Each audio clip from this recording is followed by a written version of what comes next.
Hi,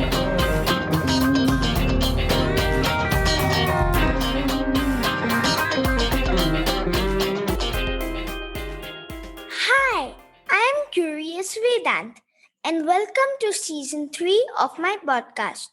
Today, my guest is my great granduncle Narasimhan, whom we lovingly call Shamu Tata. He now lives in Seattle, USA. He has worked as a civil engineer in India, Jordan, and Baghdad. He was involved in the construction of large steel plants. For people who know Bangalore, he was involved in the construction of Ravindra Kala Kshetra and Town Hall. Hi Shamu Tata, welcome to my show. Thank you, Vinand. I had seen many of your shows and I'm very, very pleased. And I'm very happy to join your show. Thank you. So Shamu Tata, I'm curious to know, when your name is Narasimhan, why do people call you Shamu? Vinand, that is also my fun. And I was all the time thinking how my name was changed. I think my mother changed the name just to shorten this one. I think, you can ask your Srimati Party, she will be able to tell you better. Okay, I'll ask her when I call her. Yeah, you ask her. Okay, which name do you like better? I like Shamu better because I know to you, all of you people, Shamu. So I like that name. Can you tell me about your early days studying in Bangalore and why you chose to study civil engineering? See, I studied, all my studies were in Bangalore. I did my high school there only. Then after completing my intermediate, I joined SJ Polytechnic and did my civil engineering job. To come to civil engineering, my elder brother, we call it Anaya, Kota Mama, he was responsible and he encouraged me to take civil engineering, and I completed my engineering course there. How was it going to school? Did you walk? Did you bicycle? In those days, we never had bus or any this one. We used to walk the distance. Right from my primary school, that is when of your age, I used to walk to my school, which is around 4 to 5 miles away from the house. So there were no other communications. So we had to depend only on our walk. Were there many engineers in the family, or were you the only one at that time? At that time, my brother was engineer and next was myself. No one else was there. You were involved in the construction of an industrial plant in Kudremukh, which gets a lot of rainfall. Can you tell me a little more about that job? See, the Kudamuk project, it was an iron ore project. In olden days, it was found that it has got very rich iron ore, and many of the people, they wanted to start exporting the iron ore from there. But the unfortunate thing is, it had a lot of earth content that in the earth. So they used to take the iron ore, wash it, and that liquid they used to pump it to Mangalore. And there they used to make it into the briquette and it was sent. But later they found that it was causing a lot of environmental problem. And the Supreme Court stopped that one. But as you asked me, the construction is one. We were offered to construct one. And there we constructed as you said, there was a lot of rain. Yes, the average rainfall in a year was 8 meters, 8,000 millimeters. Wow, that's a lot. That's a lot, definitely. The average rain will start in month of May or June and end by October, November. So when you take the number of days there, it used to work out 6 to 8 inches of rain every day. But the project was to be completed in time, so the government offered us extra money to complete the project. So we used to give extra money to the laborers, and then we used to work in the rain. We were all had our raincoat, a gumboot, everything. And major problem was there is leeches. And if you cannot walk without proper shoes, and we used to, and my house was very close to the river also. And at the back of our house, there was thick forest, and we could see bison, snakes, everything. And Pratima and Pravina, they were going to the school in that. In the primary school, they joined. The life was very difficult, but it was quite interesting. Did you ever get bitten by any leeches? Yeah, many times, but we had to carry some lime and put it over that, and we used to use one. It was very common. What was your role in the construction? I was the in charge of the civil construction work. I was in charge of there. I was the chief engineer there at that time. You are one of the first people in the family to work outside India. What made you choose to do that, and how was it? See, while I was working in Kudamuk, the project was almost completed. At that time, one fine morning, I got a call from my head office, which was at Delhi. And I went there. My managing director said, "You have got a challenging job. We have got a contract of construction of a university building in Baghdad. You have to go there." I said, "Okay." I took the challenge. Then, after a few days, my passport and everything was made, and I was given, along with me, some 12 to 13 workers also came. But as the Iraq was in fight with Iran, there was a fighting going on, and there was no direct flight from New Delhi to Baghdad. So we had to go to another city called Kuwait.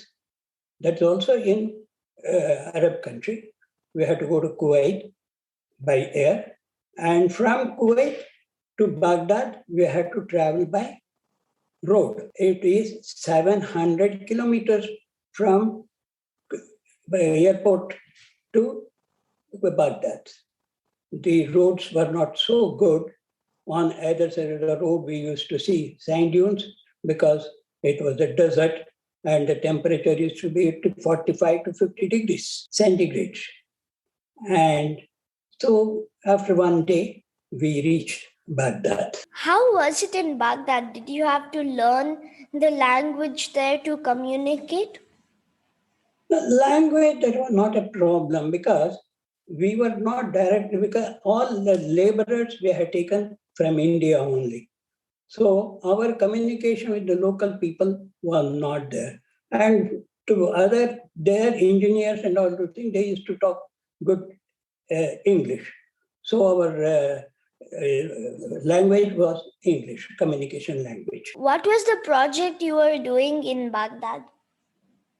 In Baghdad, we were constructing Baghdad University buildings. That was for the students, we used to construct the hostels. And quite a large project it was. And we were constructing around 64 blocks. That means students, for 900 students, we were constructing the accommodation. The construction was not so easy because in Baghdad, the temperature used to go up to 50 degrees, 50, beyond 50 also, sometimes, beyond 50 degrees, and we had to work. So what we used to do is, we used to start our work 5 o'clock in the early morning, go up to 9:30 or 10 o'clock, and stop the work. And again at 4 o'clock in the evening, we used to start our work and go up to 10, 10:30 or 11 o'clock. Because the steel reinforcement, the steel reinforcement, the bar and the other things with the construction, it used to get so hot, we was not able to touch them. It was to become so hot. So just to avoid that, we used to work during early mornings and in the evenings. Wow. Were you building on the sand in the desert or in the city where there was no sand? No, it was there was a university building, and it was inside Baghdad town, in the city of Baghdad. So, and the area, of course, was full of sand, so we had to drive piles and then do it. Back then, there was no internet or other faster means of communications. How did you keep in touch with your family and friends back home? What a nice question. Because the country was in war, so there cannot be any internet, no communications. So there was no internet, nothing. To call our daily office or our house, we had to go to the post office, wait there for hours together, and sometimes we may get it or we may not get the lines. We used to get connection, but the time that was allotted only 3 minutes, just 3 minutes per call. So we had to call in 3 minutes, convey our listener. So then we found it was very difficult. Then we had another alternative. So people who were traveling back and forth from Baghdad to Delhi, we used to send all our letters to them, and they used to carry that, go to the Delhi, stamp them, and post it. And even our houses, we used to get our letter to our head office, Delhi, and from there it is to be transported.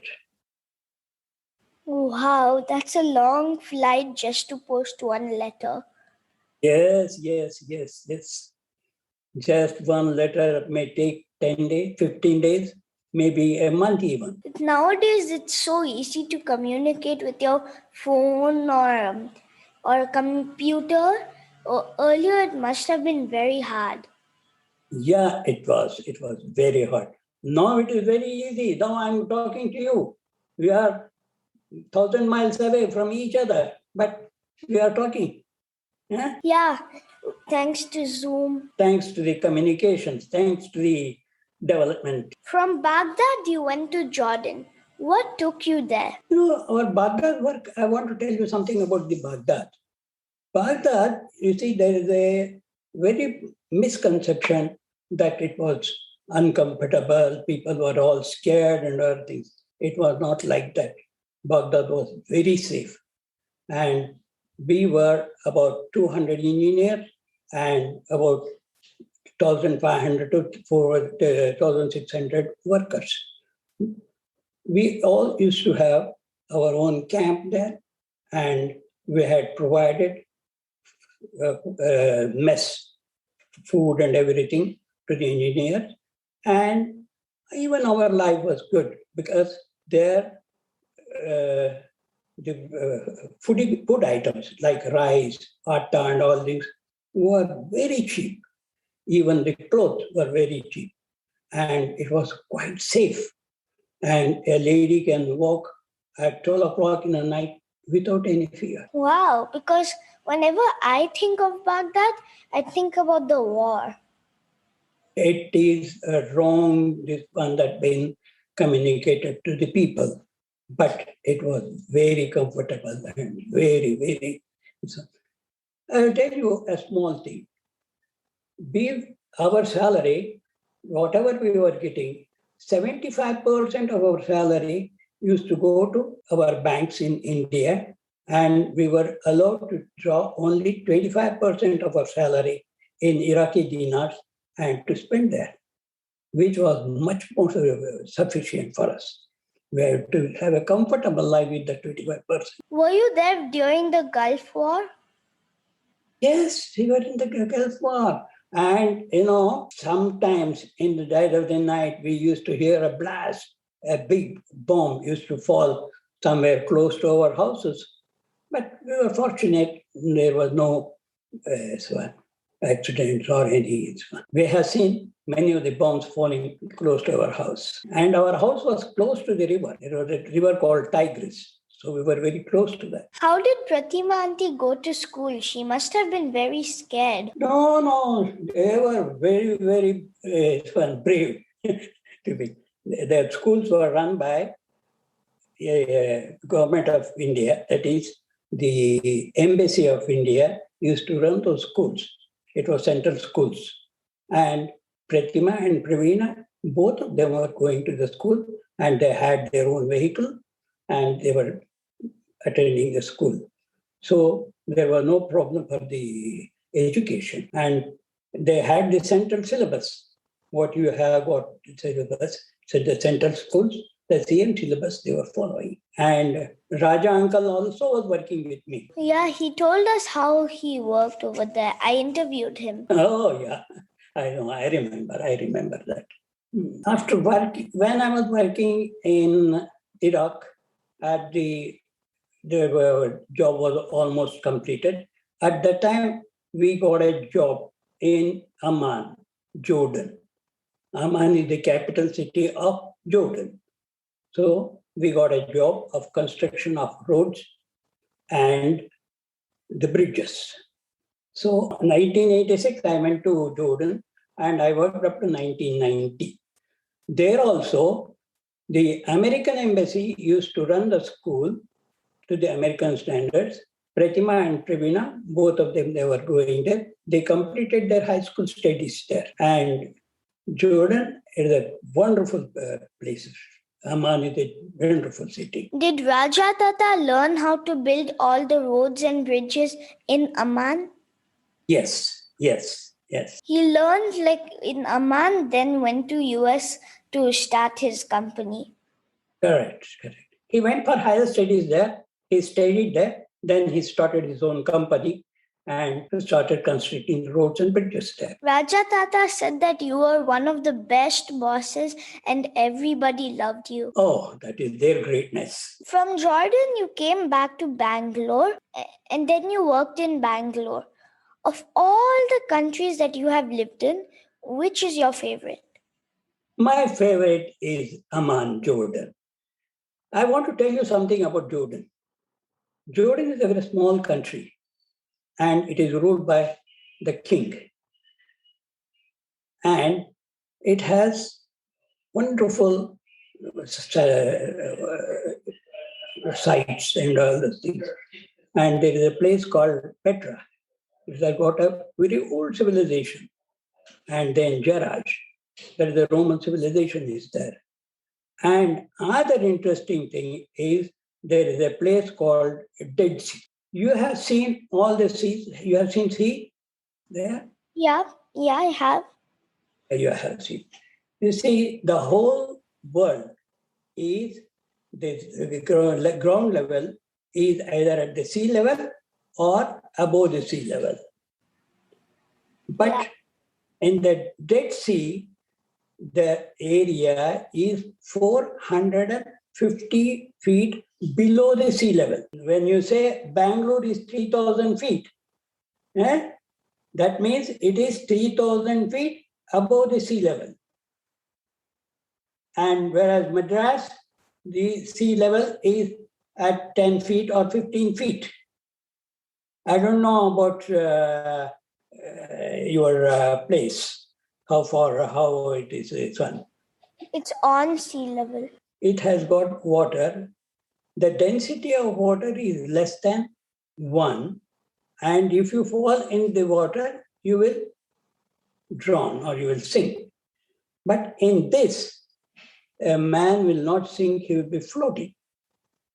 Because the density is more than 1.25. So if somebody by accident or falls and they want to swim, you will be floating. You cannot drown because the water is very salty. It is 101.25% more salty than the salt one, density.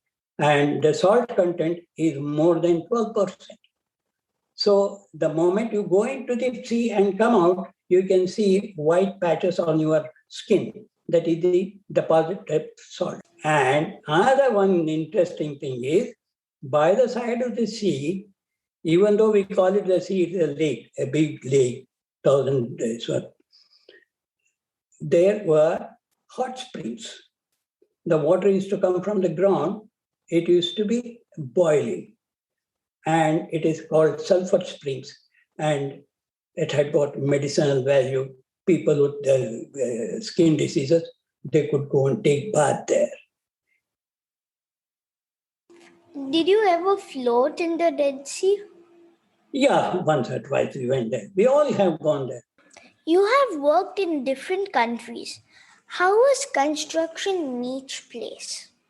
Construction was more or less same, but only thing is it was more mechanized. In India, it is more labor oriented because we were not having much of machinery. So there we used to engage manual labor. But in these countries, manual labor is very expensive. So we had to have machineries to do the work. And were you involved in any construction of digging tunnels? Yes, but not much. We did a tunnel in Kudramukh. It was only just 200 meters tunnel, not much. What are your hobbies? I don't have much of hobbies, but I used to read a lot of books. And I was reading Kannada books by S.L. Bhairappa. And that was a gift from your Tata, Gita Prabhu. He introduced me to those books. So I used to read Kannada novels. Do you like living in Seattle now? Is it different from all the other places? It's good. It's good because all my family is here. My daughter is here. My grandsons are here. So I would like to stay with my grandson. Thank you so much for coming on my show. It's my pleasure, Vedan. It's my pleasure.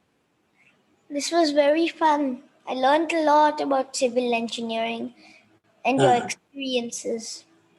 It's a good experience. Dear listeners, follow my Facebook page Curious Vedant to get updates on my upcoming episodes. To listen at leisure on your phone and get notified about future episodes, subscribe by searching for Curious Vedant wherever you get your podcasts, such as Apple Podcasts, Spotify, Stitcher, Google Podcasts, and many more. You can also listen to my show on curiousvedant.com. Thank you for listening to Curious Vedant, and don't forget to rate and leave comments.